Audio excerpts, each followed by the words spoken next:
The Great Blinding. When the blinding first occurred, I thought I was the only individual affected. I was sitting at my desk working on a school paper, and in an instant, everything went black. I had cried out to my parents in fear and confusion, but their response was like an echo of my own. They, too, couldn't see, and we soon learned the entire world had been victim to having their sight filled with darkness. Interestingly enough, we don't think this affected any of the animals living on Earth, just us humans. The only strange thing that occurred after this was the fact that the demand for milk skyrocketed. At first, adapting was extremely difficult. Something as mundane and simple as using the bathroom had become a daily challenge I didn't look forward to. Within a few months, support groups had been created by individuals who were already blind prior to the incident. They assisted those who were struggling with adapting to their newfound obstacle. Thankfully, the world never really stopped moving or progressing. Outside of major adjustments that had to be made, such as devising a different mode of transportation or different requirements and standards in the working world, we managed to pull through. It's been about 2 years since the blinding, and there were times where I had forgotten such an event occurred. I was taking a short walk to the store to get some groceries. I don't know why, but I've developed an almost dependency-like state on milk. I'd gripped the handle to the door to the small grocery store and pushed the door open. A bell was hung on the inside handle of the door.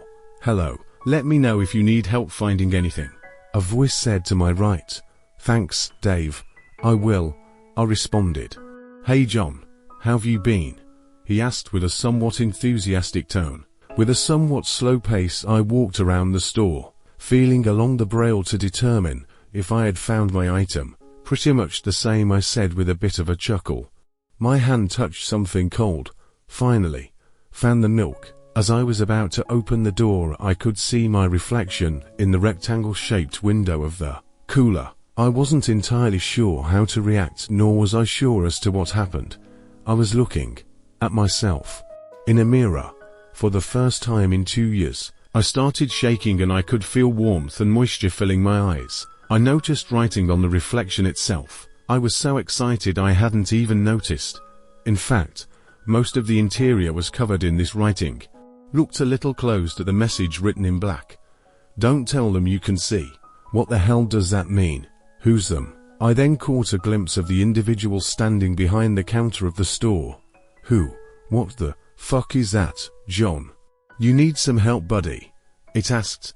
It had Dave's voice, but it definitely wasn't Dave, and the way its mouth moved was... Wait, is that its mouth? I have no idea. I was staring at something that was at least 6 feet tall. Grotesque and eldritch was the only way I could describe it. Its dark brown skin was smooth and moist with extremely tiny openings in its skin. It wasn't wearing any type of clothing.